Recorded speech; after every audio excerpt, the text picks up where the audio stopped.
प्यार वाला खेल फेल, आईएसआई की हूर को होगी जेल। नेपाल टू नोएडा सुलझ गई सीमा की मिस्ट्री। होटल और इमिग्रेशन में मिली पबजी वाले प्यार की हिस्ट्री।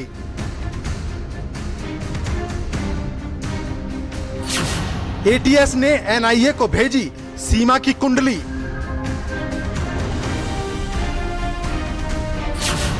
चार देश 40 भेष, सीमा पर चलेगा केस।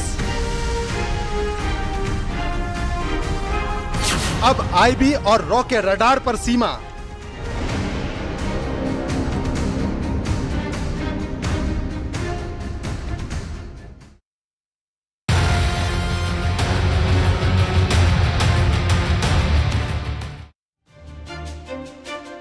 और अब बात होगी सीमा हैदर की। न्यूज 18 लगातार सीमा हैदर पर आपको पल पल की अपडेट दे रहा है, लेकिन अगले 15 मिनट में हम नोएडा टू नेपाल तमाम ऐसे खुलासे करने वाले हैं जिन्हें जानकर आप सन्न हो जाएंगे। हम पशुपतिनाथ मंदिर चलेंगे जहां पर सीमा सचिन ने शादी की थी। नेपाल के उस होटल की पड़ताल भी होगी जहां दोनों 7 दिन तक साथ रहने का दावा करते हैं। लेकिन सबसे पहले सीमा मामले पर आज के 10 बड़े अपडेट आपको बता देते क्या है। पहला अपडेट, सीमा के केस में आईबी और रॉ की एंट्री अब हो चुकी है। दूसरा अपडेट क्या आपको बता दें, नोएडा पुलिस से आईबी रॉ लगातार पल पल का अपडेट ले रखी है, पूछताछ लगातार की जा रही है। तीसरा अपडेट, एनआईए को भेजी गई सीमा से पूछताछ की रिकॉर्डिंग। और चौथा अपडेट ये कि फर्जी आधार मामले में सीमा सचिन की जांच अब तेज होती नजर आ रही है। पांचवा बड़ा अपडेट आपको बता दें कि सीमा पर दर्ज केस में अब धाराएं बढ़ सकती हैं।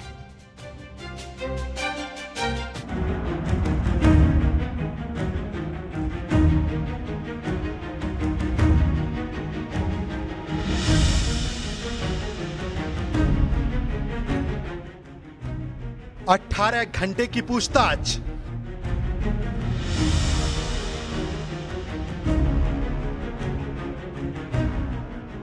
सौ सवालों की लिस्ट।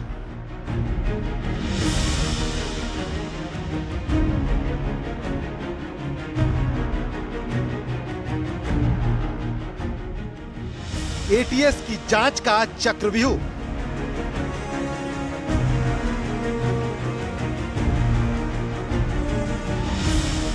फिर भी बच निकली सीमा। गुलाम हैदर की मुश्किल शुरू होती है अब।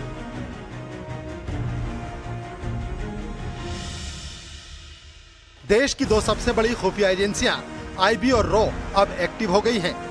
एनआईए ने भी पूछताछ की रिकॉर्डिंग मंगवा ली है। एटीएस के सवालों से बच निकली सीमा। गुलाम हैदर की असली मुश्किल अब शुरू होने वाली है।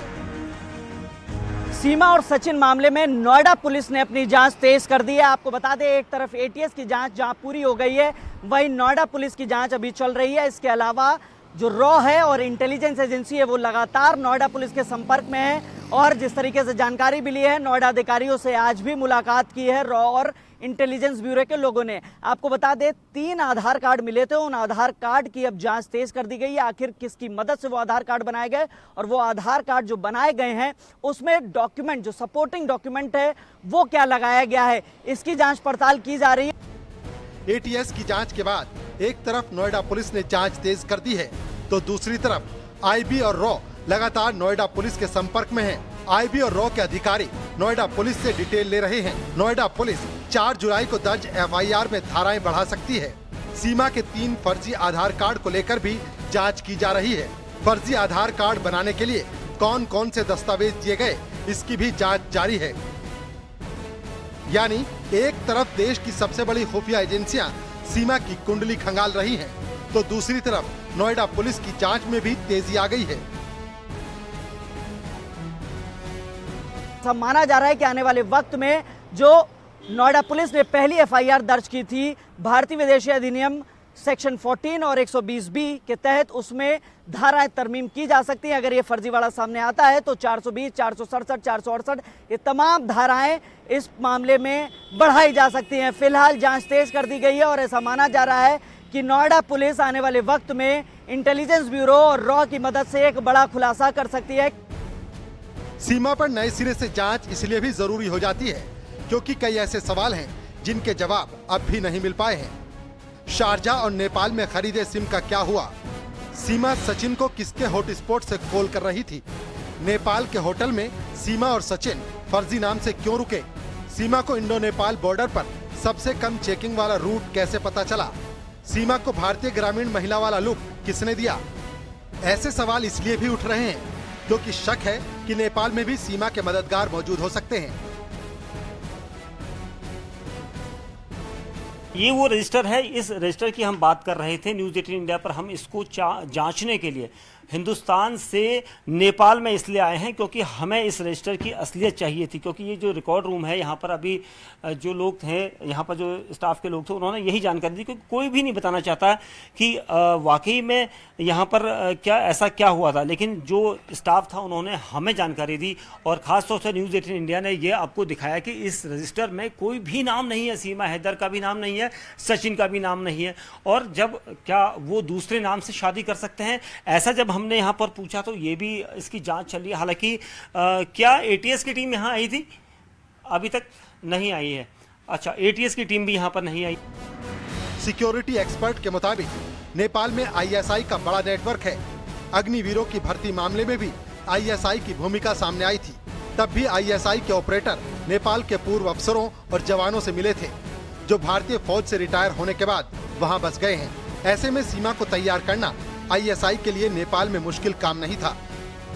वहीं इस कड़ी में सीमा का नेपाल टू नोएडा का रूट जांच के दायरे में है, जिसे नए सिरे से खंगाला जाए तो खुफिया एजेंसियों को कई अहम सुराग हाथ लग सकते हैं। Bureau report, news 18।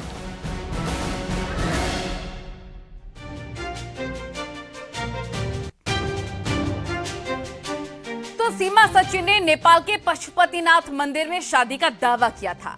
न्यूज़ 18 की टीम नेपाल के पशुपतिनाथ मंदिर पहुंची और हमने उनके इस दावे की पड़ताल की। तो क्या जानकारी हाथ लगी है वो भी आपको दिखाते हैं। शक्तिपीठ श्री ग्रहेश्वरी मंदिर है जो पशुपतिनाथ मंदिर के दूसरा हिस्सा है और इसी जगह पर बताया जाता है कि यहाँ पर शादी होती है।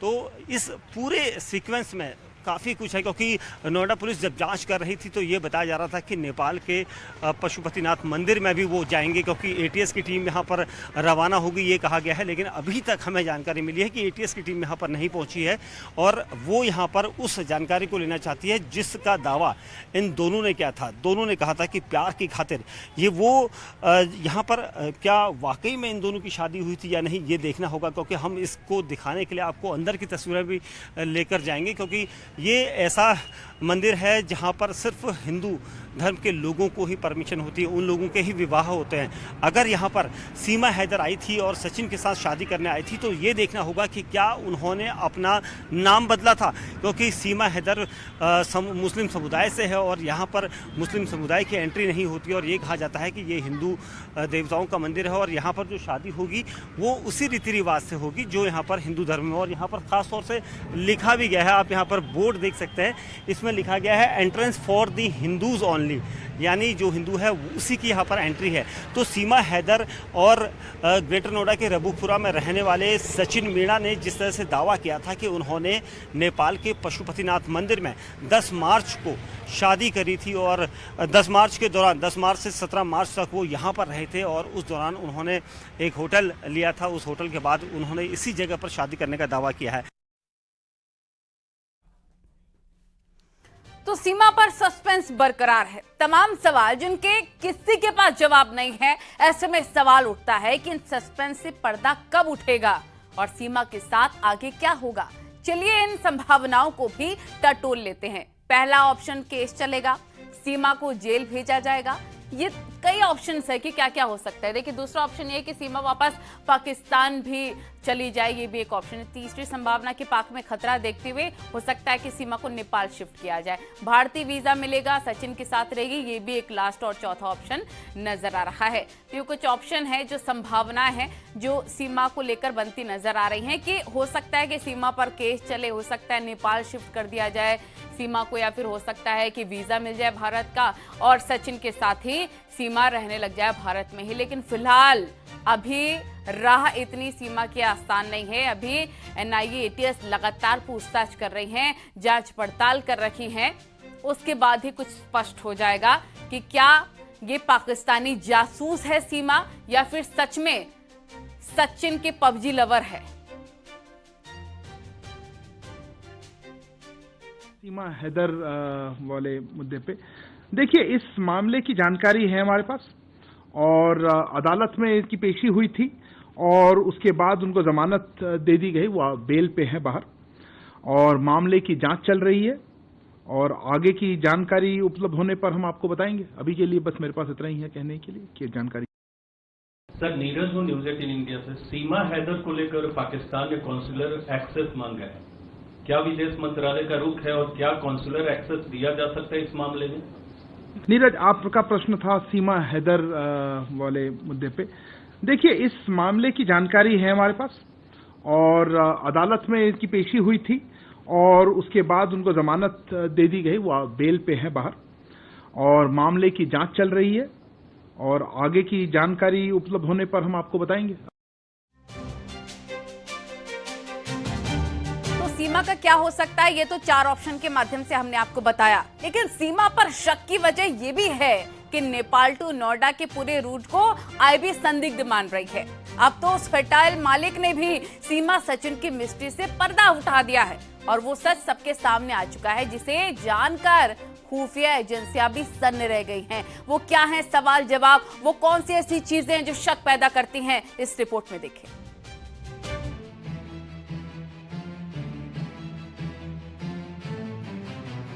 पाकिस्तान की सीमा हैदर पहले अवैध तरीके से भारत की धरती में दाखिल हुई। अपने प्रेमी सचिन के साथ वो गुपचुप तरीके से कुछ दिन तक रही, लेकिन कानून के शिकंजे में आने के बाद दोनों गहन जांच से गुजर रहे हैं। सोशल मीडिया में भी सचिन और सीमा का मामला पूरी तरह से छाया हुआ है। सीमा को कोई पाकिस्तानी एजेंट कह रहा है तो कोई उसे सचिन की दीवानी बता रहा है। लेकिन इसी बीच दोनों पर एक और बड़ा खुलासा हुआ है। कमरा नंबर 204 का सच सामने आया है। आखिर क्या है इस कमरे की मिस्ट्री, इससे भी पर्दा उठ चुका है।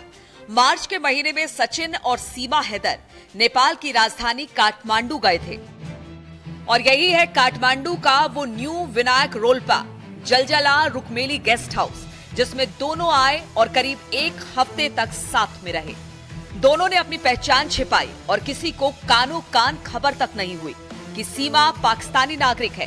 होटल संचालक गणेश ने जो बात बताई वो बेहद ही हैरान करने वाली है। गणेश के मुताबिक मार्च के महीने में पहले सचिन होटल पहुंचा था।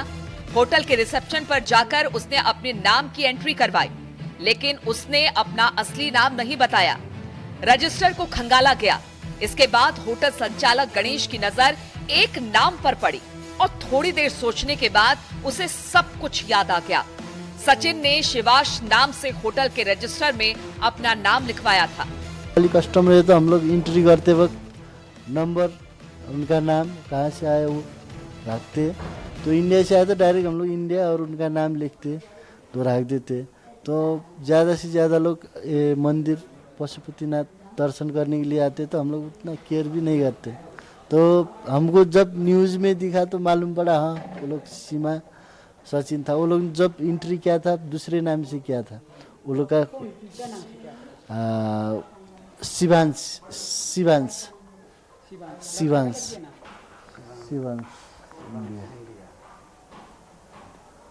यो 3 डेट को अब अरू त त्यस्तो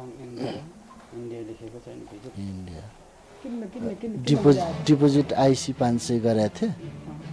जो जानकारी सामने आई है उसके मुताबिक सीमा दुबई से काठमांडू के त्रिभुवन इंटरनेशनल एयरपोर्ट पर उतरी थी और सचिन उसे रिसीव करने एयरपोर्ट गया।